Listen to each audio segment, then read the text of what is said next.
Want to get a metal fan mad? Share your opinion on the internet. I am the law! That's right, it's round 2. We are ranking the sophomore albums from 80s thrash metal bands, and we're starting with Sacred Reich and The American Way in 1990.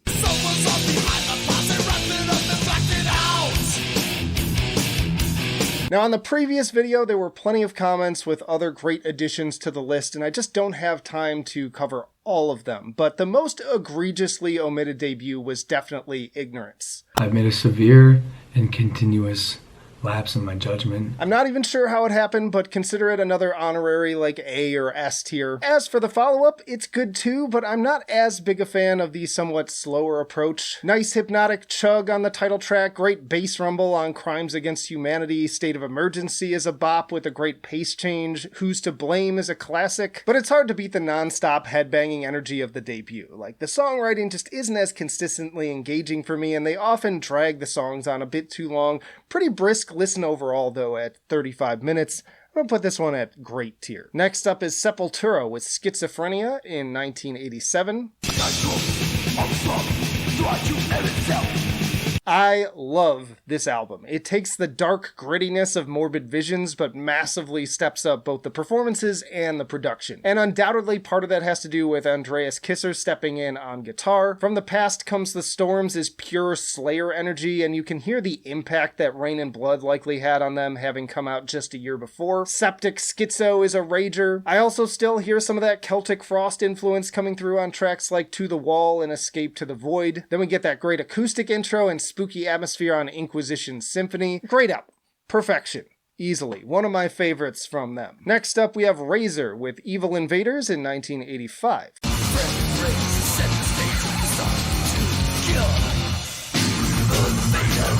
I like this album a lot more than the debut, and based on the Metal Storm fan ratings, that seems to be the overall consensus, jumping from 7.8 to 8.5. The opening instrumental goes on a little too long, but Cross Me Fool is a banger opener. Love the speed of the riffs and the very 80s grittiness and imperfections of a live recording on tracks like Legacy of Doom and the super catchy title track. Iron Hammer has some Motorhead vibes, Instant Death is super infectious, and goddamn, that scream on Tortured Skull.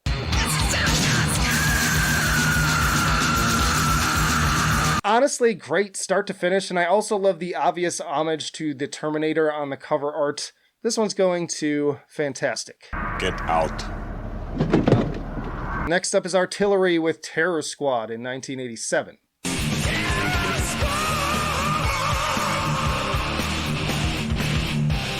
Another clear step up from the debut, I would say. I'm still not fully sold on their approach to vocals, but they make up for it with some rager riffs like on In the Trash and The Challenge. Great bass hook on Therapy. Just wish the cover art wasn't trash, but that doesn't impact my overall score. Solid listen, it just falls a little bit short of the competition here. This one's also going to great tier. Then we have Tankard with Chemical Invasion, also in 1987.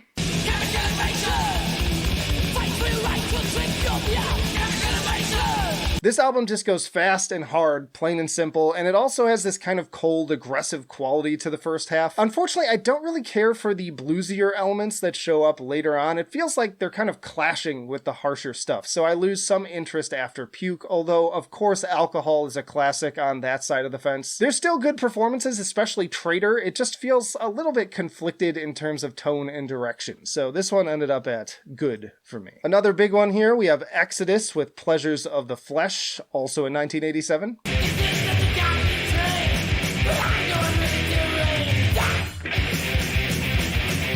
Steve Souza replacing Paul Bailoff on vocals, though his delivery is fairly low-key on this record compared to some of the later ones. Deranged makes for a nice crusty opener with those great ascending and descending hooks, which is then contrasted nicely by the more mid-paced chugs and dark atmosphere of Till Death Do Us Part. Parasite is very catchy, no pun intended. Faster Than You'll Ever Live to Be is a mouthful of a title, but a straight rager of a track. Great variety of riffs in general to keep things interesting. Lots of dynamics, and shame they weren't able to go with the original cover art, but great stuff. I'm putting this at perfection. Then we have DRI with Dealing With It in 1985.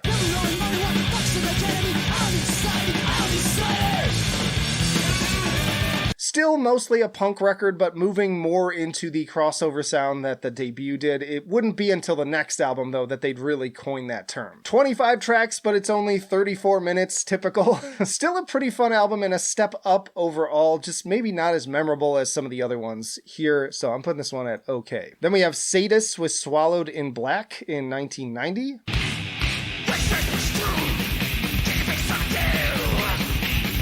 Another heavy one with Darren and Rob tearing it up on guitars and Steve DiGiorgio just abusing that bass guitar. Check out the opening of Images for just a taste of that. Very chaotic sounding stuff right down to the vocals, but there's always a sense of method to the madness. You've got just blizzards of razor blades like Last Abide, and then also moments of menacing, foreboding melody as with The Wake. Love the drumming and wild pace changes on Good Riddance. Solid dynamics, elite performances. My only real nitpick is that the production feels a little bit muddy, so that put it at fantastic. Next up is Annihilator with Never Neverland in 1990.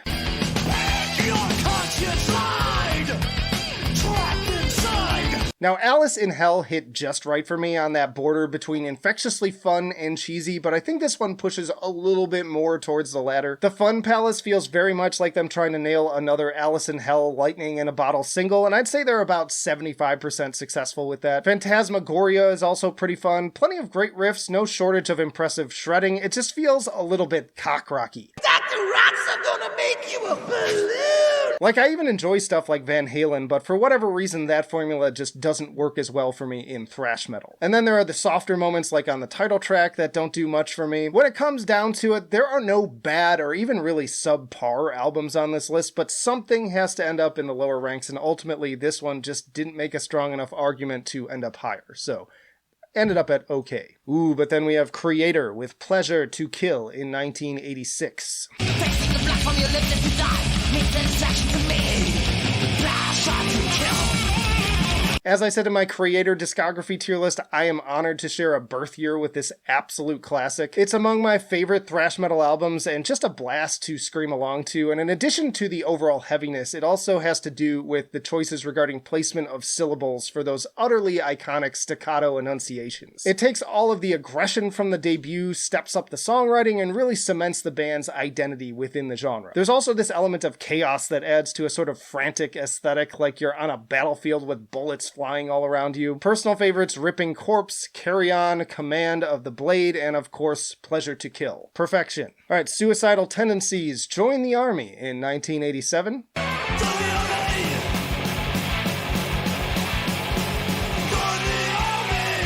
Now, this album leans a little bit even more overtly into the crossover style, starting off strong with the DB-driven Suicidal Maniac, then following that up with the head bob-inducing title track. It can take a bit to get over Mike's kind of goofy vocal style on this one, though. It sort of reminds me of like a crossover between Lemmy and Baby Cakes. Yeah, I'll have a big lady-sized mocha. But I love its energy and sardonic sense of humor. Notably, this is also produced in part by Primus's Les Claypool and was their most popular effort, hitting number 100 on Billboard. It definitely goes a bit more off the beaten path than the other straight thrashers here, though, with tracks like A Little Each Day and The Prisoner. So yeah, just comparatively, this one also ended up at okay. Next up is Sodom with Persecution Mania in 1987. Come on,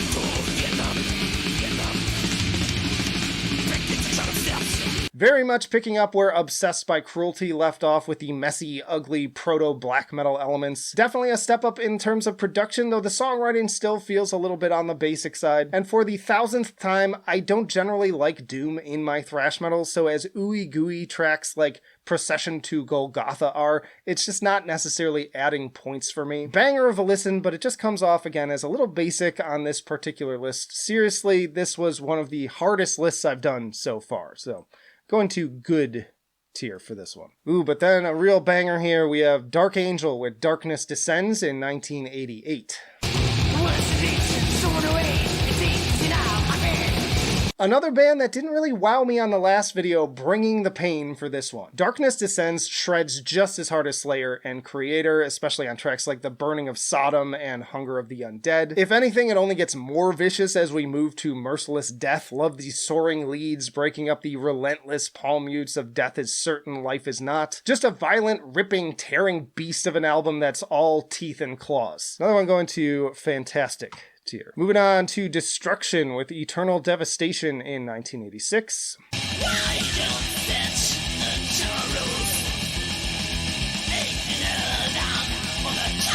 Now, depending on where you look, this can be listed as an EP in some places, but Metal Storm, Wikipedia, and Metal Archives all listed in their main discography as an LP. We are not ranking EPs here. There was a handful of people who were really butthurt about that for some reason. Regardless, Curse the Gods is a rager opener, maintaining some of the darker speed metal elements that go away a bit after this album. I do still have some similar issues as I did with the debut, in that these songs don't all necessarily get their claws into me and linger like some of the other options on here, and some even start to get a little bit annoying, like Life Without Sense, which drags on for almost 6.5 minutes for a song that only needed to be half that time. United by Hatred and Eternal Ban, RIP. I can also hear them getting a little bit more technical, so solid, but not at the upper end of this list. I'm putting it at great tier. Alright, hopefully you checked out my Overkill tier list that I did recently, because that was quite the undertaking. But today we're talking about Taking Over in 1987.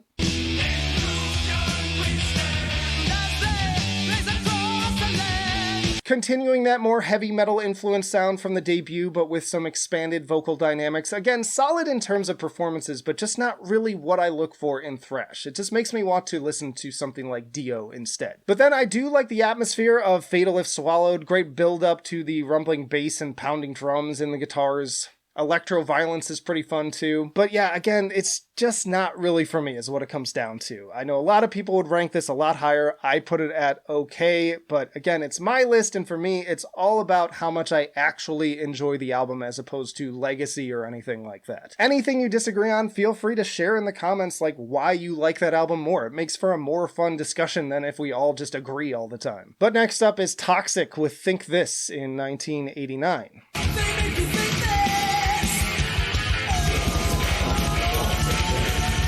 World Circus was one of my favorite surprises of the previous video, and Dismorta easily made my best thrash metal albums of 2022, so I was pretty interested to hear what the middle child had to offer, but I'd say that this one's a little bit more of a mixed bag. On the one hand, I love the instrumentation, which is once more just some of the most complex and progressive on this entire list by a pretty wide margin, to the point that it even feels like I'm listening to like a Rush album. But on the other, I find the songwriting to be a little bit more meandering and less focused in comparison to the debut. And as strong as Charles Sabin's vocals are, I don't find him to be quite as engaging as Mike Sanders on the previous album. Still something I think deserves a really high spot, it just didn't quite make the top, so fantastic. This was one I was anticipating talking about. It is Anthrax with Spreading the Disease in 1985.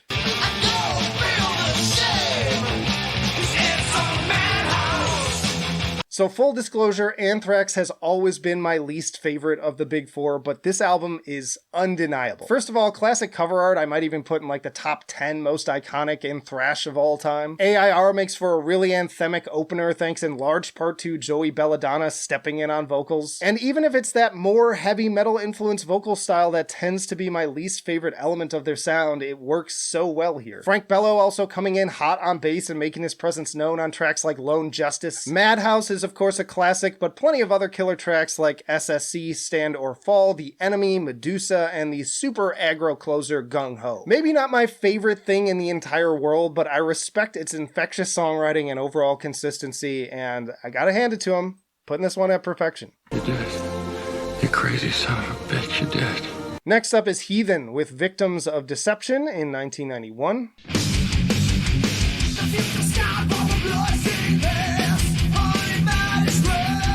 This album was actually delayed for a while due to a plethora of issues, including several lineup changes, including vocals going from David White to Paul Bailoff to Metal Church's David Wayne, and then back to David White. I have similar feelings about this one that I did about the last one, in that I highly respect the musicianship, which feels even more technical and progressive in places here. Love the chunky guitar tone, and I think that White does a good job of bringing the more heavy metal vocal delivery without feeling overly showy. But at the end of the day, kind of like Overkill, I'm just not personally in love with the overall result, so this one's going to good tier. Then we have Voivod with Rrröööaaarrr in 1986. Check out my tier list for this band too, because I really love me some Voivod, especially their more progressive stuff. This album feels more like a beginning for them, honestly, than the debut does, and some of the progressive influences starting to vaguely come into play, sort of incubating alongside the still very Motorhead meets Venom sounding speed metal influences. Definitely an improvement with a little more of their personality on display, but it's still not something I would generally pick out of their particular discography, or even if I wanted some classic thrash. It's just much lower on the list, even if it does have some bangers like Horror. Putting this one also at good tier. Alright, Nuclear Assault, Survive, 1988.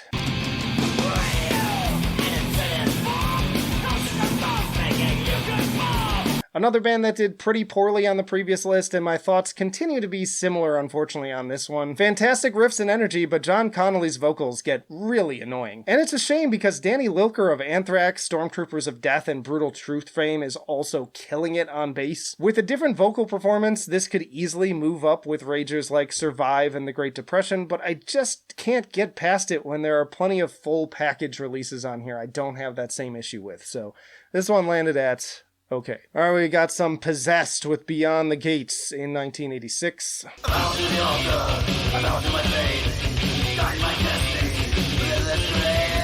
Big fan of thrash fusions. I raved about Seven Churches on the previous video. I especially like the black and death metal, thrash metal fusions, so I have a bias towards these guys. This album feels a little bit more thrashy and a little bit less death metal than Seven Churches, though. I still dig the raw, cavernous production with the echo on everything, but I'm just not in love with this set of songs. Like, they just don't hit me in the same way that they do on the debut. So this one went to good tier. Alright, another one of the big four. We have Slayer with Hell Awaits in 1985. This old damn God fell asleep for me eternally. They put more money into this one after the success of the debut, and you can really hear that in the production. Still a great balance, though, of that raw edge while stepping up the satanic atmosphere right from the start with the title track. They also said they were highly influenced by Merciful Fate around this time, leading to longer runtimes and more progressive structures. I also love Kill Again, Praise of Death, and Necrophiliac. Not my favorite Slayer album, but very good, but it did still get beat out by a few other things here. It was at perfection for a while, but it ended up getting bumped down, so I'm putting it at fantastic, though pretty high at that. Okay, Celtic Frost with To Mega Therion, 1985.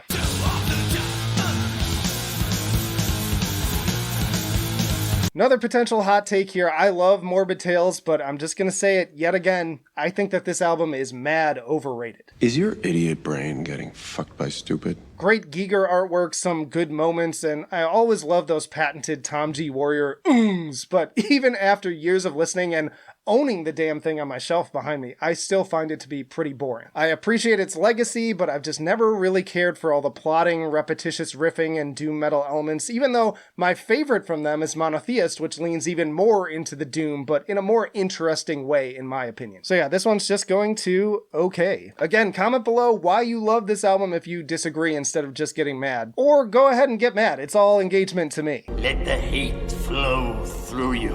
Alright, another kind of more proto-thrash one here. We've got Venom with Black Metal in 1982.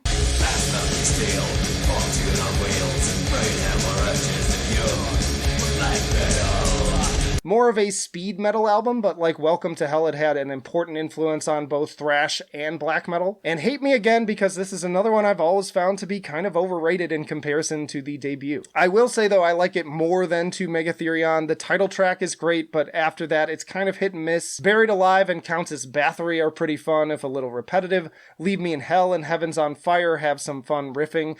It's got its moments, but I'm not in love with it. I prefer Welcome to Hell, putting this one at good tier. Getting a little weird here with Death Angel and Frolic Through the Park in 1988. What to do, I can't believe. I'm bored. Broadening their influences on this one with elements of funk, progressive, hard rock, and hardcore, which seem to end up with mixed responses. Fan ratings on this one dropped significantly from 8.7 on the debut, which I also loved in the previous video, to a 7.5, and I can see why. Third Floor is just an okay opener. Road Mutants has great bass and gang vocals, but doesn't fully stick the landing. Why You Do This feels very confused about what it wants to be, and there even is a song called Confused that is equally perplexing, and Bored is just weird. Even the band members have stated they don't like the sound and production of this one, with some of them even referring to it as their bastard album on THRASH. Honestly, half the time I felt like I was having a stroke, and that's a rough feeling to have for nearly an hour, but I at least always give respect for bands trying new things. So it's going at okay, but relatively high at that tier. Okay, we have Forbidden with Twisted Into Form in 1988. I just found it. What's wrong is right. Just found it with heaven in sight. Try not to be a broken record here, but in general, just know if the thrash band has heavy metal styled vocals, there's a 9 out of 10 chance it's ending up lower on my enjoyment scale. So if you like that sound, keep that in mind. But again, it's all subjective anyways. If I do my best to take a step back from that, there is a lot to appreciate about the album, and I'd say it's about on par with Forbidden Evil. Plenty of great riffing, and Russ once more does a good job of varying up his vocal approach enough to keep things interesting, and even throwing in some more kind of crossover sounding moments. But as a whole, I just don't find it to be especially interesting. Putting this one at good tier, kind of around where Heathen is. Flotsam and Jetsam, No Place for Disgrace in 1988. 700 years awaiting Japan, the masters of attack.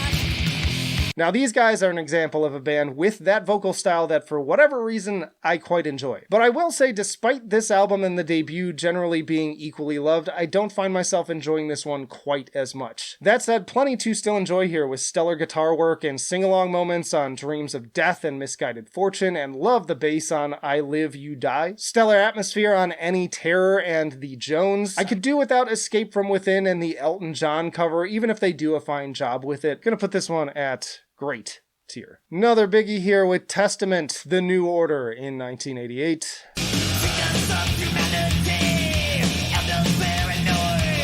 One of the best bands in the game, going from a fantastic debut to an arguably even better sophomore effort. It's no wonder that this broke them into the mainstream with the Trial by Fire video, but also backed by other instant classics like Into the Pit, The Preacher, Disciples of Watch, and the title track. So much incredible riffing on every single song, so much energy, love the implementation of gang vocals, and they know just when to drop in a little interlude like Hypnosis to break up the pacing and deliver on some atmosphere without bringing the whole record to a screeching halt. Yeah, another easy top tier release for them. It's going to perfection and very high at that. All right, another big four. We've got Megadeth with Peace Sells, But Who's Buying in 1986.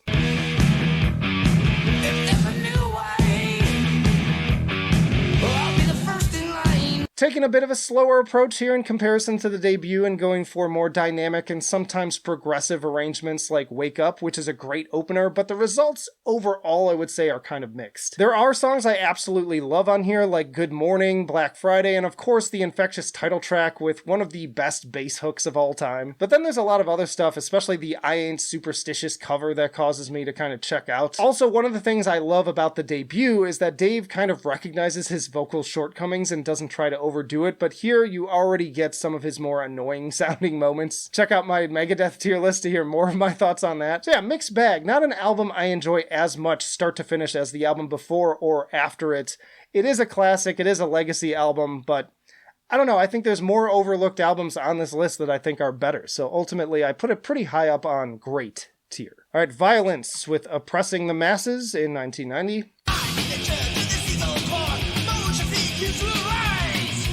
Solid thrash album with crossover energy, great gang vocals across the board, balls to the wall energy, killer riffs on Officer Nice and World in a World. Maybe not quite as strong as the debut, it loses some steam in the second half for me too. And the vocals are still a bit of an acquired taste, as I saw some people commenting on the previous video too. I'm gonna put this one at great tier, but a bit lower down. Alright, we have Coroner with Punishment for Decadence in 1988.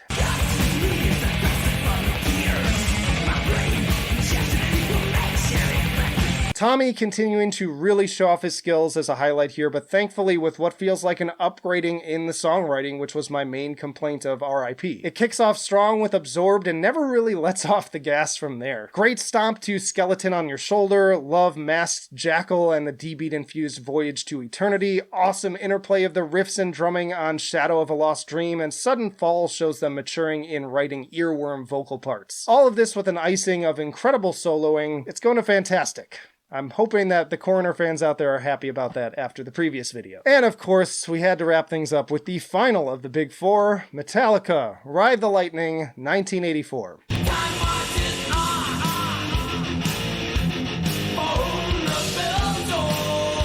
Now this should go without saying that this is just an absolute banger of a thrash record and one of their best. Fight Fire with Fire is an incredible opener that is made for screaming along to with all of your friends. This followed by the excellent title track and iconic hooks of For Whom the Bell Tolls. We get their first power ballad on Fade to Black, only to kick the adrenaline up once more with Trapped Under Ice. Then Escape and another legendary thrash track with Creeping Death, and putting a bow on the whole thing with the Call of Cthulhu instrumental. 8 tracks, 47 minutes, absolute perfection. You know it's gotta go to the top. Y'all check out this playlist for plenty more thrash metal tier list. I've now ranked all of the big four discographies and many more. And again, let me know down in the comments, how would you rank these albums differently? It's our differences that makes the discussion so much more interesting. But that'll do it for now.